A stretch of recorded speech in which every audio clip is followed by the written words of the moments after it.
जय हिंद दोस्तों। आज डिस्कस करते हैं राजा उद्योगचंद के बारे में। तो चलिए दोस्तों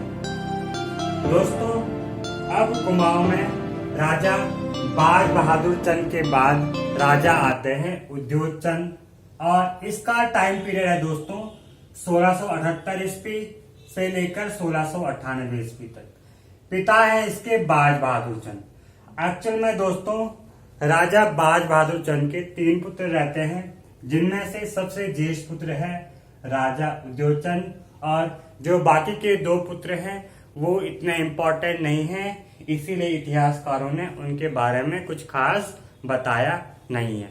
तो आज हम पढ़ेंगे राजा उद्योगचंद, जिसका टाइम पीरियड 1678 से लेकर 1698 ईस्वी तक। पिताजी हैं इसके बाज बहादुर चंद, और इसने क्या किया दोस्तों, इसने अपने पूर्वजों की भांति गढ़वाल पर आक्रमण किया। यानी राजा उद्योगचंद ने भी अपने पूर्वजों के भांति गढ़वाल पर कई बार आक्रमण किया। अब देखते हैं दोस्तों कब कब इसने आक्रमण किया गढ़वाल पर। दोस्तों इसके समकालीन है गढ़वाल में राजा फतेहपति शाह। गढ़वाल में राजा कौन है? फतेहपति शाह, जो कि काफी इंपॉर्टेंट राजा है परमार डायनेस्टी के। और फतेहपति शाह का टाइम पीरियड 1664 से लेकर 1716 ईस्वी तक। 1664 से लेकर 1716 ईस्वी तक।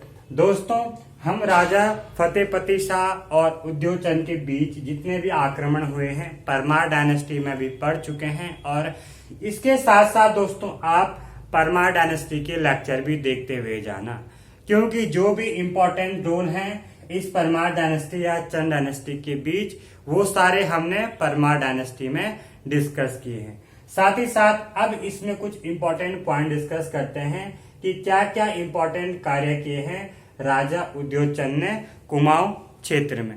सबसे पहले दोस्तों सन 1678 ईस्वी में ये राजा उद्योगचंद अपने पूर्वजों की भांति गढ़वाल पर आक्रमण करता है, और ये गढ़वाल के बधानगढ़ पर आक्रमण करता है।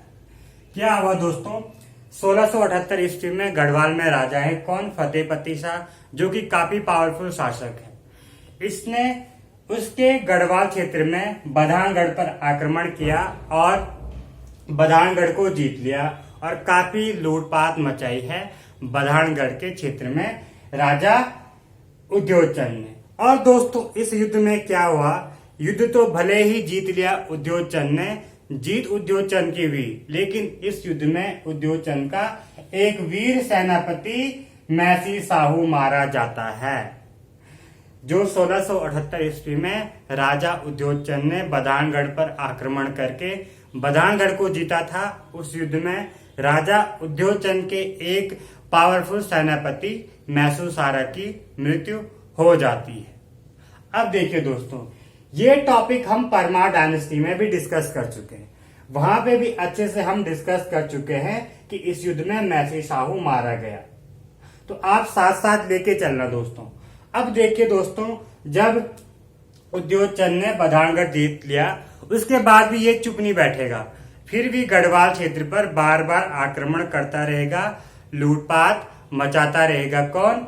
ये उद्योगचंद। उद्योगचंद है कुमाऊं में और गढ़वाल में फतेहपति शाह। आक्रमण किया कहां पर? चमोली बागेश्वर सीमा पर। बधानगढ़ कहां पर है दोस्तों? चमोली बागेश्वर सीमा या ग्वालदम क्षेत्र के आसपास कह सकते हैं, या कुमाऊं और गढ़वाल के बॉर्डर पे है आपका बधानगढ़ का क्षेत्र।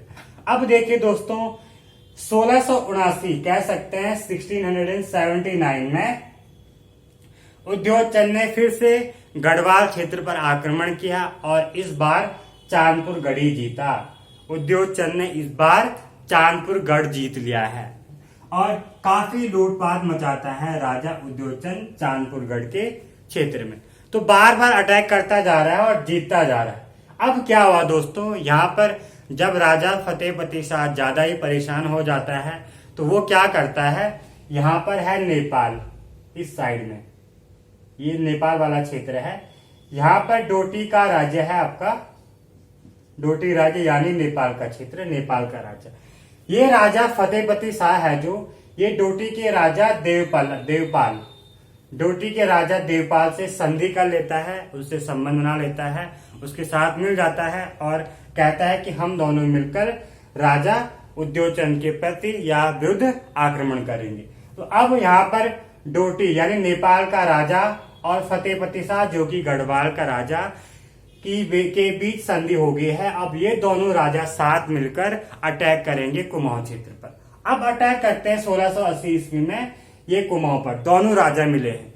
लेकिन हुआ क्या कि इस बार फतेहपति शाह ने कुमाऊं के दूनागिरी व द्वारा हाट पर कब्जा कर लिया। राजा फतेहपति शाह ने कुमाऊं के दूनागिरी एवं द्वारा हाट पर कब्जा कर लिया और कुछ समय तक उसका कब्जा रहता है इन क्षेत्रों पर।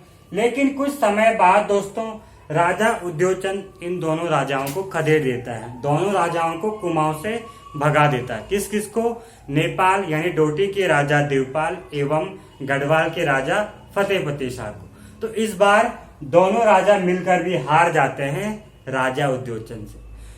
दोस्तों काफी पावरफुल है फतेहपति शाह एवं देवपाल, लेकिन फिर भी कुमाऊं के राजा उद्योचन से जीत नहीं पाते। तो 1680 ईस्वी में ये दोनों राजा हार जाते हैं। किससे? राजा उद्योचन से। अब देखिए दोस्तों डोटी के राजा देवपाल का पुनः आक्रमण। दोस्तों हुआ ये कि अभी तक जितने भी चंद डायनेस्टी के राजा हैं सारे टैक्स देते आ रहे हैं नेपाल यानी डोटी के राजा। चाहे राजा कोई भी हो, अलग अलग टाइम पीरियड में अलग अलग राजा होंगे, लेकिन चंद वंश के राजा इसको टैक्स देते आ रहे हैं। अब देखिए होता क्या। अब देखिए दोस्तों इस बार तो दोनों को हरा दिया 1680 ईस्वी में फतेहपति शाह एवं डोटी के राजा देवपाल दोनों को हरा दिया है उद्योचन ने। अब क्या होता है दोस्तों? डोटी के राजा देवपाल का पुनः आक्रमण। अब हुआ ये दोस्तों जब राजा उद्योचन ने ये सारे युद्ध जीत लिए तो उसको लगा कि मुझ पे देवी देवताओं की कृपा रही होगी, इसलिए मैं ये सारे युद्ध जीत गया। तो उद्योचन क्या करता है? गंगा स्नान के लिए जाता है दोस्तों। कहां पर? प्रयागराज में। राजा उद्योचन 1682 ईस्वी में गंगा स्नान के लिए जाता है प्रयागराज में, और जब ये वापस आ रहा होता है वहां से तो इसको खबर मिलती है रास्ते में कि डोटी के राजा देवपाल ने कुमाऊं पर चढ़ाई कर दी। पहले तो जा रखा कहा? प्रयागराज में 1682 ईस्वी में गंगा स्नान के लिए। जब वापस आता है लौटते समय तो इसको किसी ने खबर दी कि डोटी यानी नेपाल के राजा ने यहाँ पर अटैक कर दिया है। तो ये क्या करेगा दोस्तों? उसके बाद दोस्तों लगभग 1685 ईस्वी में 1682 से लेकर 1685 ईस्वी में उद्योग की सेना ने डोटी की सेना को कुमाऊं से भगा दिया। अब देखिए दोस्तों यहाँ पर दिया गया कि 1682 में गंगा स्नान के लिए गया और लिखा है कि जब वापस आ रहा है, जब राजा उद्योचन वापस आ रहा था गंगा स्नान से तो इसे रास्ते में खबर मिलती है। और टाइम पीरियड देखिए दोस्तों ये कह रहा है कि उद्योचन की सेना ने 1685 ईस्वी में इस डोटी के राजा की सेना को वापस कुमाऊं से भगा दिया। 3 साल का गैप है दोस्तों 82 से लेकर 85 तक, यानी इस बीच राजा मान के चलो कि 1682 ईस्वी में गया और 1683-84 ईस्वी में वापस आया। या तो यही होगा या तो इतिहासकारों ने अलग अलग डेटें दी हैं। तो यहाँ पर क्या कॉन्सेप्ट है कि अलग अलग इतिहासकारों ने अलग अलग डेटें दी हैं इसमें। तो ये इंपॉर्टेंट नहीं है दोस्तों कि कब गंगा स्नान के लिए गया, कब वापस आया और कब इसने कुमाऊं से डोटी की सेना को भगाया। तो ये इंपॉर्टेंट पॉइंट है दोस्तों जो आपको ध्यान में रखने हैं।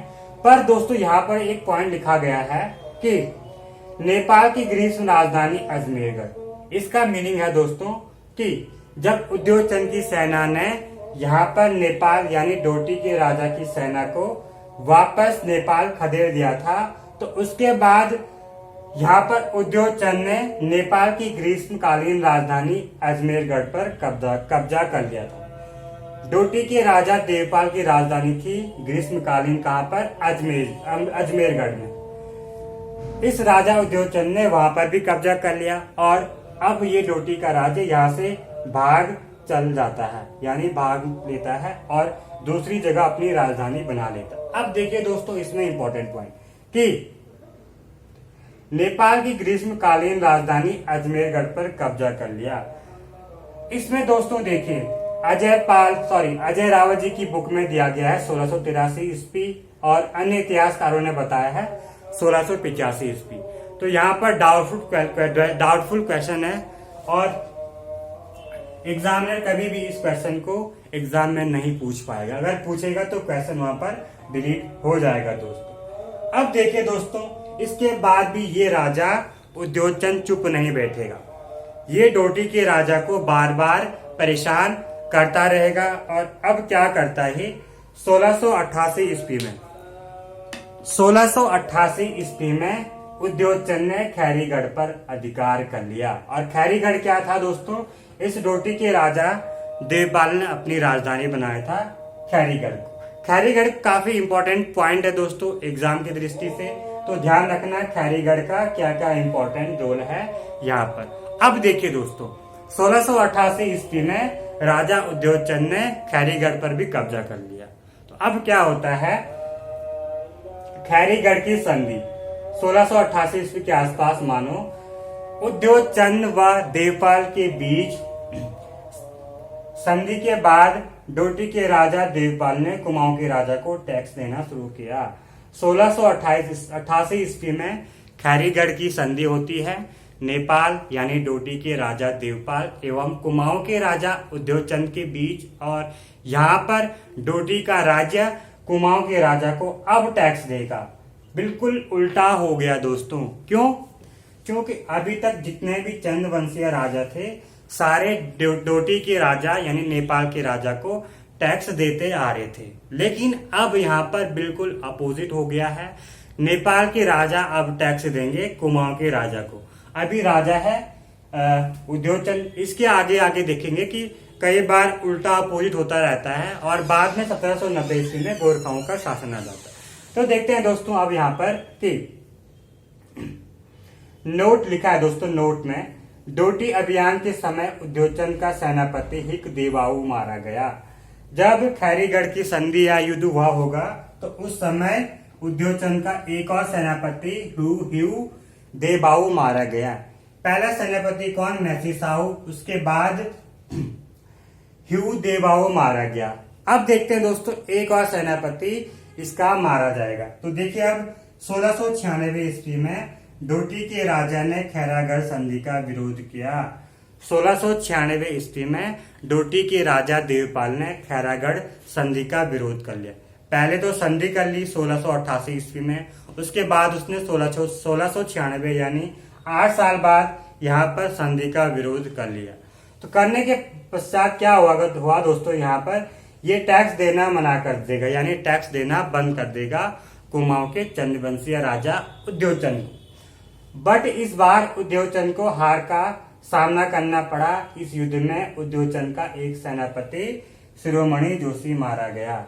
लेकिन इस बार दोस्तों राजा उद्योगचंद की हार हो जाती है और इस युद्ध में भी राजा उद्योगचंद का एक पावरफुल सेनापति शिरोमणि जोशी मारा गया। तो एग्जाम में क्वेश्चन क्या बनेगा कि शिरोमणि जोशी की मृत्यु कैसे हुई? तो कौन सा अभियान में हुई? 1696 ईस्वी में। कौन से? खैरीगढ़ अभियान में। अब देखते हैं दोस्तों इसमें यहाँ पर मंदिरों का निर्माण, जो राजा उद्योगचंद ने इंपॉर्टेंट मंदिरों के निर्माण किए हैं उनके बारे में अब हम डिस्कस करते हैं कि कौन कौन से मंदिर राजा उद्योगचंद ने बनाए हैं कुमाऊं क्षेत्र में। सबसे पहले दोस्तों त्रिपुरा सुंदरी मंदिर का निर्माण किया है राजा उद्योगचंद ने। उसके बाद सोमेश्वर महादेव मंदिर, देन उद्योग चंद्रेश्वर मंदिर, पार्वतीश्वर मंदिर, शुक्रेश्वर महादेव मंदिर। तो यहाँ पर 5 इंपॉर्टेंट टेम्पल का निर्माण किया है यहाँ पर राजा उद्योगचंद ने। कौन कौन से? त्रिपुरा सुंदरी मंदिर, सोमेश्वर महादेव और उद्योगचंद्रेश्वर महादेव, पार्वतीश्वर मंदिर, शुक्रेश्वर महादेव मंदिर का। अब देखिए दोस्तों यहाँ पर राजा उद्योगचंद के बारे में अन्य महत्वपूर्ण फैक्ट या अदर इंपॉर्टेंट फैक्ट। पहला है दोस्तों यहाँ पर कि 1694 ईस्वी में शुक्र ध्वजारोहण यज्ञ करवाया। राजा उद्योचन ने शुक्र ध्वजारोहण का यज्ञ करवाया है 1694 ईस्वी में। सेकंड, 1697 में राजा ने दशहरे का ध्वजा या कह सकते हैं दशहरे का भवन बनाया अपने राज दरबार में, और बाद में वहां पर दशहरा का त्योहार मनाया गया है राजा उद्योचन के दशहरे का ध्वजा राजभवन में। अब देखिए दोस्तों, 1689 ईस्वी में तल्ला महल बनाना शुरू कर दिया था। राजा उद्योचन ने 1689 ईस्वी में तल्ला महल बनाना शुरू कर दिया था। हमने पिछले टॉपिक में पढ़ा था दोस्तों मल्ला महल का किला, तो वहां पर दो राजाओं का नाम आता है, रुद्रचंद एवं बालो कल्याण चंद का नाम आता है दोस्तों उस मल्ला महल किले में।